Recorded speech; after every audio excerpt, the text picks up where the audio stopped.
I would be discussing about online learners' vulnerability to natural hazards in the Philippines. We know that quality education has been considered as a tool for achieving a more sustainable world. And if you're going to look at the different SDGs, the 17 SDGs, we can see that all other SDGs, those sustainable development goals can be grounded or can be achieved, if we would have this quality education. And it means that we need to consider offering quality education or making quality education more inclusive, more equitable, and it should also promote lifelong learning to provide opportunities, especially for those, for everyone, since yun naman talaga ang call ng United Nations, education for all. And if we try to look at yung different sustainable development goals, for example, yung achieving zero poverty, conservation ng all organisms on land and even underwater, makikita natin na all these things, all these goals are really requiring education. And in fact, meron tayong mga environmental distractions, meron tayong degradation ng ating mga natural resources, because not all people are really having this awareness of the impacts of this distraction. That is why it's very important for us to really come up with some strategy in order for us to make our education more inclusive, more equitable, and that it should also promote lifelong learning. And one of the modalities that is being seen as potential for achieving this education for all is the online learning. Okay, and in fact, it's being considered by some literatures that this modality that somehow transform, or considered as transformational teaching learning process in order to achieve sustainable development goals. It is considered as transformational TLP because it has wider reach, it is borderless, so to speak, and it is more or less flexible, and it also provides opportunity to have more diverse learners to access this kind of education. Okay. However, if we try to look at the online learning, we can see that this modality actually is highly vulnerable to natural hazards. This vulnerability actually stems from the fact that this modality is very dependent on some critical infrastructure, specifically in terms of in the internet or power lines. And if this critical infrastructure would be affected by some disasters, for instance, or being destroyed by typhoons, earthquakes, and so on and so forth, definitely that would somehow impact the teaching learning process that is being offered via online learning. Okay, and until now, wala pa tayong nakikitang alternative technology for offline learning, except na yung ginagawa natin during the pandemic. For instance, we have the modular type of delivery. But in terms of an alternative in order for this online learning can be conducted even after a disaster, medyo wala pa, maybe itong mga immersive technologies na lumalabas ngayon can also be tapped in order to enhance yung online learning modality. And based on several studies, for example, we have Bisharian who published an article on about the impacts of online impacts of disasters on online learners.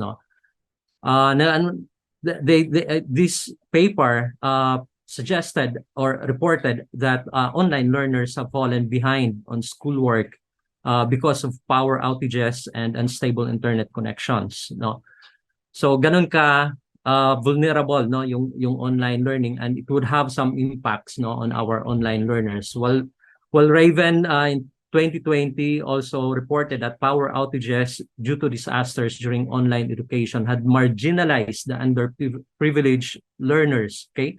So wala na nga silang connection sa internet, but because of this power outage, mas lalo pa no na nagsuffer yung group of students na ito. Hasan and Bao in 2020 also reported that these experiences ng mga online learners had somehow enhanced no yung kanilang psychological anxiety, okay, especially if they would think na they would not be able to finish or complete their studies within 1 year, okay, or they would miss one academic year no sa kanilang studies. Based on this report, medyo it also increases no yung psychological anxiety ng mga learners.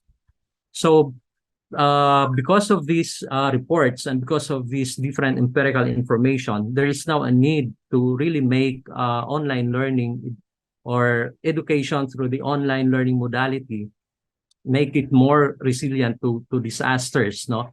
And there is also a need to analyze yung vulnerability no ng mga online learners to disasters. And based on our experience, gumawa kami ng quick study no based on the enrollment data during the first semester of academic year 2020-2021. At tinitingnan namin yung special distribution no ng mga estudyante na ito, specifically at the municipality level, city level, no, using GIS. And we try to overlay yung distribution ng mga estudyante na ito with the vulnerability map created by I think it's Manila Observatory, no. They came up with this vulnerability map, which shows no the risk associated no computed risk no of each of the municipality, at ito yung ginamit namin to overlay with the special distribution of our students. And based on the overlay using GIS, ito yung distribution natin ng online learners in the university during that specific term no. So most of our students are actually concentrated in the Metro Manila area and nearby provinces. And using this one, makikita natin no na yung concentration of our students are actually on areas where there is good internet connectivity. And basically that's obvious no because of the nature of the modality that we are using. Now, if we try to overlay this one with that of the vulnerability map created by the Manila Observatory, we were able to observe no that our students are actually being located in areas with high to very high levels of risk no.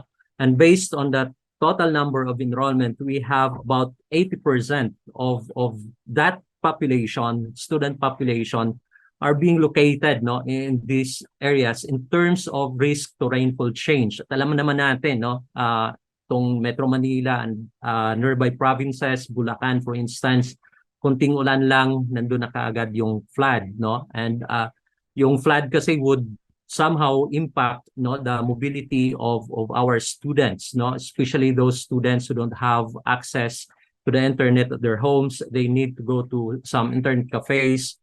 And if that would, if there would be flood, no, that would take place during that time, it would somehow hamper, no, yung kanilang accessibility to their virtual classrooms, lessons, and so on and so forth. Then, in terms of, the special distribution of online learners, no, by risk to rainfall change, ito yung distribution nila. So makikita natin kaagad no using a GIS, okay?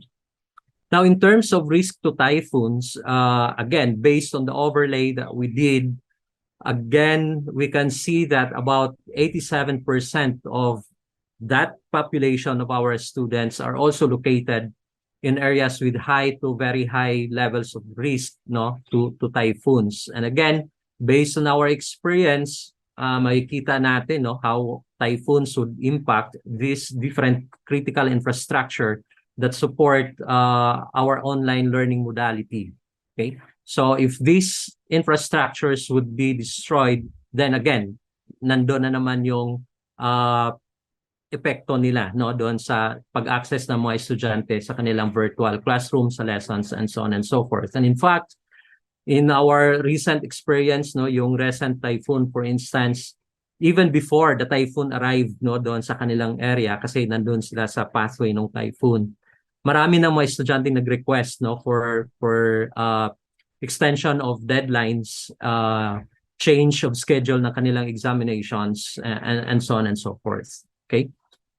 So in terms of spatial distribution, so we have here, again, the distribution of our learners with respect to the risk no to typhoons. So as you can see, medyo mataas talaga yung population ng estudyante natin that are being located in these areas no na medyo mataas yung risk to typhoons.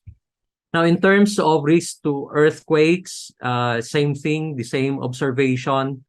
Most of our students are located in areas with medium to high risk to earthquakes. And again, based on our experience, pag malakas itong earthquake, itong big one for instance, no, sana hindi naman darating during our time, no, but ito yung critical because most of the critical infrastructures that are supporting our operations are actually located in the pathway of this big one, no? So if that would take place, definitely the teaching and learning process, no, that we are doing in the university would be affected. That is why it's really very important to come up, even at this point in time, to come up some strategies or some programs that could somehow enhance no yung resilience. If a disaster would take place, dapat nandun na kaagad, no? Alam na ng mga estudyante what they're going to do, alam na ng institution what they're going to do, the faculties in charge, and so on and so forth, what they're going to do in order to make, no, to make yung kanilang teaching learning process, yung kanilang interactions with the students, interaction ng students with the materials na ginagamit, and so on and so forth, more resilient, no, to disasters. And these are just initial steps, no, that could somehow provide some enhancement to the resilience, no, of online learning to disasters. For example, we can collect online learners' geographic data. Katulad nung ginawa namin using GIS, we can plot this one in a map and identify who are those learners that could be highly affected with disasters, so that we would be able to provide the necessary student support, no, for these learners. Then we need to analyze, again, using GIS, we need to analyze yung distribution nila in areas with high vulnerability to natural disasters and determine the student support implications of the pattern. And I think that's a very important thing, no? So that whenever a disaster would take place, we would still have continuity in our teaching and learning processes, no, in the university. And again, GIS, very important tool that can help us do these things, no, do the analysis, do the monitoring, and so on and so forth, no. So thank you very much. That ends my presentation.